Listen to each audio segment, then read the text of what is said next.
Mr. President, I rise to discuss my amendment, which would provide partial relief from the caps imposed by the Bipartisan Budget Act of 2015 on both the defense and non-defense portions of the budget for fiscal year 2017. The chairman has introduced an amendment that would provide relief for Department of Defense activities. Mine would provide a comparable amount of relief for activities that are beyond the Department of Defense, but critical to our national security and critical to our national economy. It's long past time to replace the senseless sequestration with a balanced approach that keeps America safe and strong at home and abroad. And Senator McCain and I both believe that sequestration has to be eliminated. What I would suggest, it has to be done in a balanced way. It has to keep the intent of the Bipartisan Budget Act and the Budget Control Act by treating defense and non-defense spending equally. Let me also be clear that the bill before us provides the amount outlined under the current law as well as the budget request of the Secretary of Defense, who along with the service secretaries and chiefs have testified in support of this amount.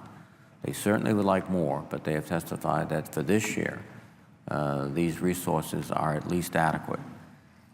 Now, they've also made it very clear that if we do go into sequestration in the next year, it would be absolutely devastating to the Department of Defense. And as a result, we share, the chairman and myself, the same commitment to ensuring that the sequestration is eliminated and we can move to a more rational budgeting process. These military professionals would like to have the certainty of a year-long funding at the committee level report, at least. That certainty is extremely important. I don't think they want to roll the dice. They recognize that this lengthy fight for parity could last all the way through this year. What they'd like to see us do, I believe, is what they said in their testimony. We can operate under the budget as proposed by the President and as recognized in the underlying budget, an underlying committee mark, and that will give us the certainty we need. The bill reported out of the Senate Armed Services Committee includes $523.9 billion in discretionary spending for defense base budget requirements and $58.9 billion for overseas contingency operations, OCO account. It also includes $19.3 billion for the Department of Energy-related activities, resulting in a top-line funding level of approximately $602 billion for discretionary national defense spending. While these funding levels adhere to the spending limits mandated by the Bipartisan Budget Act, or the BBA, concerns have rightly been raised that the department may require additional resources to carry out the missions that has been assigned and to adequately maintain the readiness of our military forces. As my colleagues are aware, when the Senate considered the BBA last fall, it established the discretionary funding level for defense spending for fiscal year 2017. And that agreement passed this chamber with support from senators from both political parties. Furthermore, the BBA split the increase in discretionary spending evenly between the defense and non-defense categories. It is important to remember that we have repeatedly made incremental changes to the discretionary budget caps for both defense and non-defense accounts. We have done so in order to provide some budgetary certainty to the Department of Defense and our domestic agencies. And these spending caps were first revised with the American Taxpayer Relief Act of 2012, the Bipartisan Budget Act of 2013, and most recently with the Bipartisan Budget Act of 2015. In each instance, bipartisan majorities in Congress voted to increase the spending caps and provide additional resources evenly split between defense and non-defense accounts. Unfortunately, providing relief to the budget caps to defense spending, as the underlying amendment by the chairman proposes, while taking no action on non-defense spending, would renege on those bipartisan agreements and that sense of common purpose that at least motivated us in the last several adjustments to the Sequestration Act. My amendment, in contrast, would keep the pressure on for a permanent solution to the budget caps and sequestration by treating defense and non-defense discretionary funding equally. We can't afford to miss any opportunity to make progress on this issue of sequestration relief. It also reinforces and underscores the sense of the Senate passed by the committee as part of this bill that clearly states that, quote, sequestration relief should include both defense and non-defense relief. Again, that is a concept that has motivated all of us, or the vast majority, through many, many years. Specifically, my amendment would revise the budget caps to allow for an additional $18 billion in non-defense and defense-focused domestic spending to match the additional $18 billion in defense spending. The additional non-defense funds are intended primarily to help address security challenges facing our nation that do not fall within the purview of the Department of Defense, including funds to implement the Integrated Campaign Plan to counter ISIL, enhance federal cybersecurity, and provide additional resources for border security, first responders, counter-narcotics, refugee assistance, Zika prevention and treatment, and infrastructure security and vulnerabilities. True national security involves more than just the activities of DOD, and so non-DOD departments and agencies should also receive relief from the budget caps. The Pentagon simply cannot meet the complex set of national security challenges we face without the help of other government agencies and departments, including state, justice, and homeland security. There is a symbiotic relationship between the DOD and other civilian departments and agencies that contribute to our national security. It has been recognized that providing security for the American people requires a truly whole-of-government approach that goes beyond just a strong DOD. The budget caps are based on a misnomer that discretionary spending is divided into security and non-security spending. But members need to be clear. Essential national security functions are performed by government departments and agencies other than the Department of Defense. As retired Marine Corps General Mattis says, if you don't fund the State Department fully, then I need to buy more ammunition. General Mattis's point is perhaps best illustrated in the administration's 9 lines of effort to counter ISIL. Of these 9 lines of effort, only 2 fall squarely within the responsibilities of the Department of Defense and intelligence communities, i.e. traditional, quote-unquote, security activities. The remaining 7 elements of our counter-ISIL strategy fall primarily on the State Department and our other civilian departments and agencies. My amendment includes $1.9 billion to support this counter-ISIL strategy, including supporting effective governance in Iraq. No amount of military assistance to the government of Iraq will be effective in countering the ISIL threat in Iraq if the Abadi government does not govern in a more transparent and inclusive manner that gives Sunnis hope that they will participate politically in Iraq's future. We need our diplomatic and political experts at the State Department to engage with Sunni, Shia, and Kurd and minority communities in Iraq to promote reconciliation in Iraq and build a political unity among the Iraqi people needed to defeat ISIL. And those resources will come through the State Department, primarily. Building partner capacity. The coalition is building the capabilities and capacity of our foreign partners in the region to wage a long-term campaign against ISIL.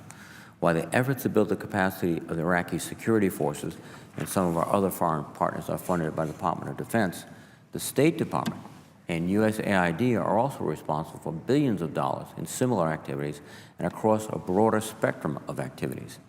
Under the underlying amendment, none of the state and USAID programs will receive additional funding for these purposes. We have to disrupt ISIL, particularly their finances. Countering ISIL's financing requires the State Department and Treasury Department to work with their foreign partners and the banking sector to ensure that our counter-ISIL sanctions regime is implemented and enforced. These state and Treasury-led efforts are non-security in the very simple dichotomy that's been drawn under the budget caps.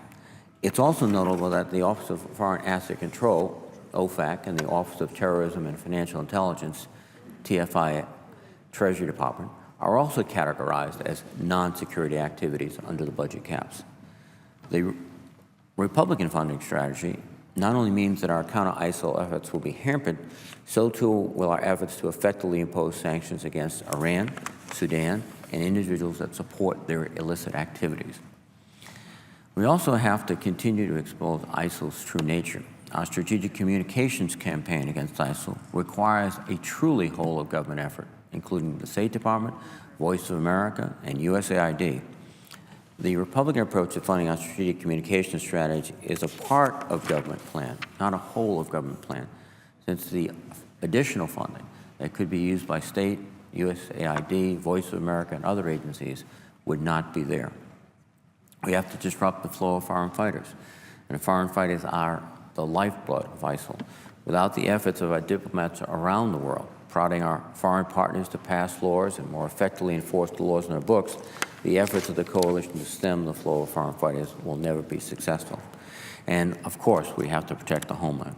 While a small portion of the Department of Homeland Security is considered security-related activities under the budget caps, the vast majority of the department falls into the non-security portion of the budget.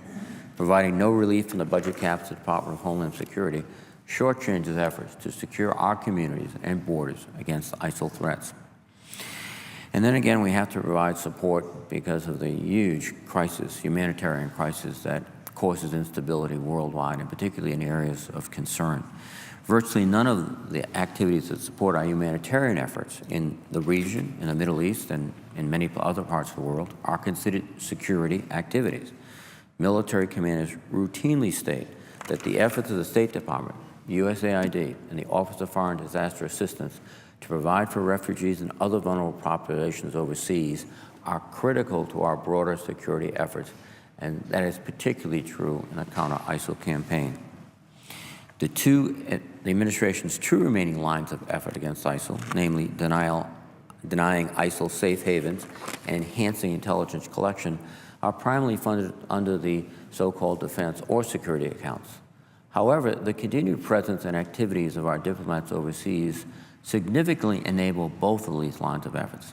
Therefore, our amendment would also authorize additional funds for improved embassy security to help keep these personnel safe. The importance of adequately funding other security-focused civilian departments and agencies was also underscored by the former commander of U.S. Northern Command, Admiral William Gortney, when he testified before the Senate Armed Services Committee earlier this year. Admiral Gortney stated, "Our trusted partnerships are our center of gravity and are critical to our success across the spectrum of our missions. Homeland partnerships underscore every one of our mission areas and are best represented by the integration in our headquarters of nearly 60 Department of Defense and non-Department of Defense federal agencies, department representatives, and liaison officers. I view Homeland Defense as a team effort, and I rely upon partnerships with my fellow combatant commands, the services, and our interagency partners to accomplish this mission." Recognizing this reality, my amendment also includes additional funding for critical domestic security efforts, including $2 billion for cybersecurity. Cyber attacks are a real threat to our national and economic security that we must work to address. Cyber threats are increasing as our country and government become more digitally connected. There is no question the federal government must do a better job of protecting its systems. This amendment provides an additional $2 billion to address our cybersecurity vulnerabilities in non-defense agencies. I was particularly struck in hearings we had with the Department of Transportation IG and the Department of Housing IG when asked to just give us what they felt their major concern was. Both indicated it was the potential for cyber attacks and cybersecurity within their departments. So this issue of cybersecurity certainly transcends the Department of Defense, and funding cybersecurity should be a critical primary objective. It's included in the amendment that I proposed. We're also asking for $1.4 billion for law enforcement and the Department of Homeland Security. This money will help state and local enforcement and first responder efforts. It will also allow the Department of Homeland Security to hire 2,000 new Customs and Border Protection officers and reduce wait times and improve security. It's a good sign for our economy that more and more people have been using air travel since the economic recovery started in 2009. We have seen, particularly at many of our larger airports, passengers experience significant delays trying to clear security. For instance, BWI Airport is advising passengers to show up 2 hours early for domestic flights in order to clear security. Now the flight to Providence is 1 hour and 15 minutes, and I take it often. So it's possible that people flying to Rhode Island will spend more time in the security line than on the plane. And we all know how much that affects the people we represent. It's also important that we have adequate number of customs officers, not only at the southern border, but at all points of entry across the country. T.F. Green Airport in my home state has a growing international service, but it has become a challenge for the existing number of customs agents and inspectors to meet new demands for service. One of the areas that we've talked about extensively on both sides of the aisle over the last several months has been the opioid epidemic. The amendment I would propose would provide resources in the amount of $1.1 billion to help counter this epidemic. In the United States, drug overdoses have exceeded car crashes as the #1 cause of injury death. 2 Americans die of drug doses every hour. In my home state of Rhode Island, there were more than 230 opioid overdoses deaths in 2014. We acted earlier this year on the Comprehensive Addiction Recovery Act to help deal with this issue. But so far, these funding efforts have been blocked. So we have a situation where there's authority but no funds, and I think we need both. And I think we have to continually ensure we have both authority and funds. It's critical that we provide real resources to states and local entities to confront this epidemic and to ensure that people have access to the treatments they need. Another issue which threatens our national security but is not a traditional Department of Defense issue by any means is the threat of the Zika virus. It is on every front page and on every news show almost every moment. This legislation that I propose would authorize $1.9 billion for prevention and treatment. And the threat of the Zika virus is a serious public health issue. It's been over 2 months since the administration asked for emergency funds to speed up the development of a vaccine and for a comprehensive response to the Zika virus. This should not be a partisan issue, and continuing inaction leaves us more susceptible to this serious public health emergency. Already there are over 1,700 cases of Zika virus in the United States and U.S. territories, including over 300 involving pregnant women. We've seen 7 cases so far in my home state of Rhode Island. The virus is spreading, it isn't going away on its own, and we will certainly see these numbers decrease as we approach the summer months. Again, I think we have to see this as a threat to our national security and deal with it as we're trying to deal with other threats to national security.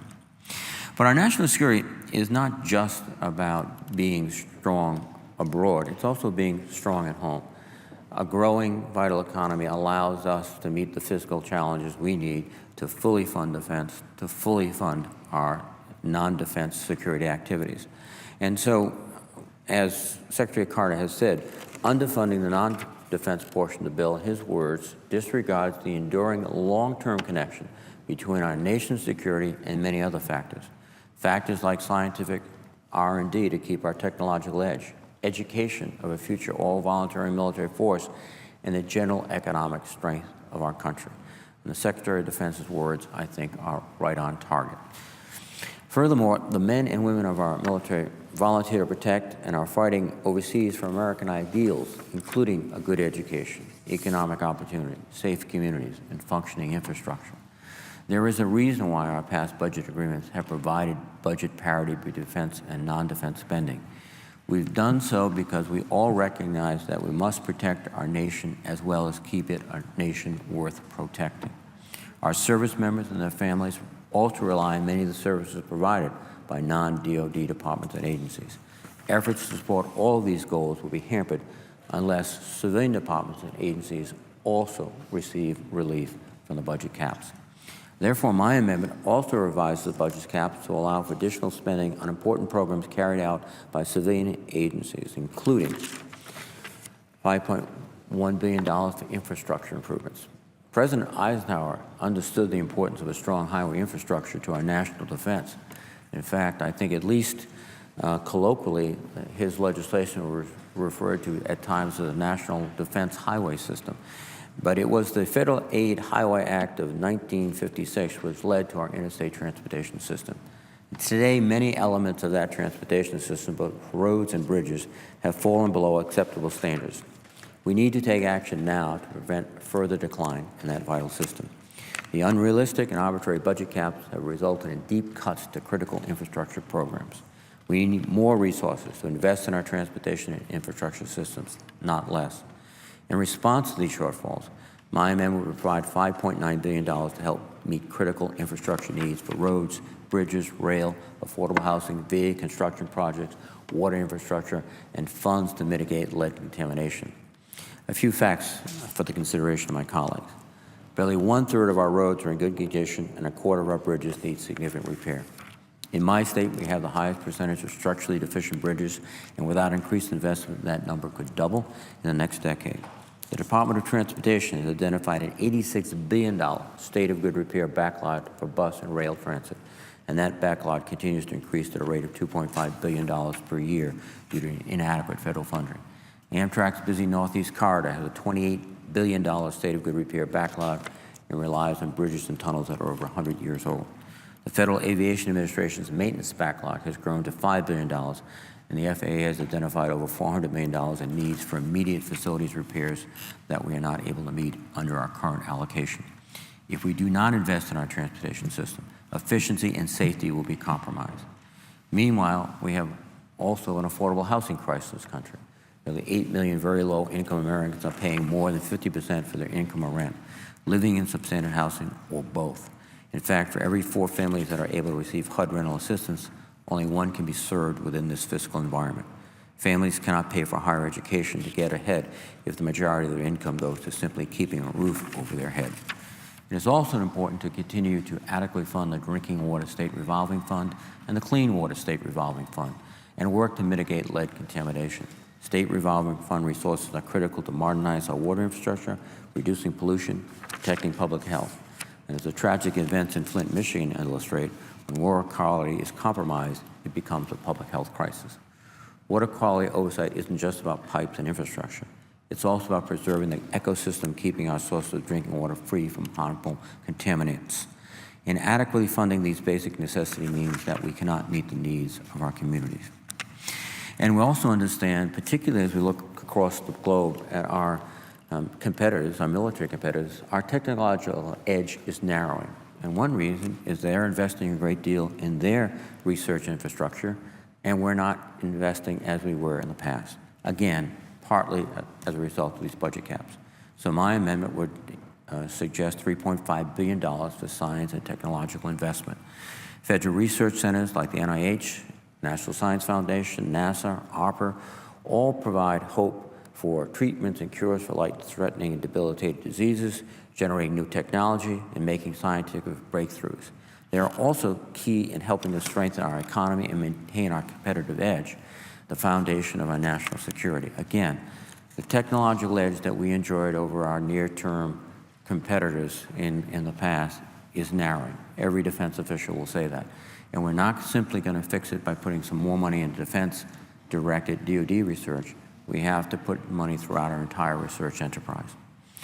One other area is increasing our basic education. This funding would support full implementation of several bipartisan legislative efforts, including the Every Student Succeeds Act, the Individual with Disability Education Act, the Workforce Innovation and Opportunity Act, and efforts to improve college affordability. We can never be fully secure if we are not fully providing for the development of the children of this country, because they will eventually exceed the positions of leadership, not just in the military, but in other critical areas that'll make this nation strong and continue our ability, particularly our ability, to provide the finest military force in the world. All of these fundings require, I think, a sense that we've tried to articulate throughout, which is that our national security is much broader than simply the funding we give the Department of Defense. A well-trained and educated workforce, a productive workforce, contributes to our economy, that contributes to our defense. Innovation through scientific research is important to our national security. And then, of course, the agencies that I cited particularly, the Department of Homeland Security, the Department of State, all of these agencies have a critical role overseas, and they will not be able to play that role if we simply increase funding for the Department of Defense and not for these other agencies. For some time now, the President and Secretaries Carter, Hagel, Panetta, and Gates have implored Congress to end the harmful effects of arbitrary spending caps and sequestration. During last year's debate, I repeated and forcefully argued that using the OCO account as a way to skirt the budget caps set a dangerous precedent. It was a reason why I reluctantly had to vote against last year's bill. I was deeply concerned that if we use this OCO approach for 1 year, it would be easier to do it next year and every year after that, ensuring an enduring imbalance between security and domestic spending. Such an approach would be completely counter to the original rationale of the Budget Control Act, which imposed proportionally equal cuts to defense and non-defense discretionary spending to force a bipartisan compromise. Ultimately, we must return to an era of budget deliberations in which all discretionary spending, both defense and non-defense, is judged by its merits and not by an arbitrary limit. We need to begin working together now to remove the budget caps and threat of sequestration, not just for the Department of Defense, but for all federal agencies that contribute to our collective national and economic security. Providing relief from the caps to only the defense portion of the budget, while ignoring the very real consequences of continuing to underfund the non-defense portion of the budget, moves us farther away from that goal.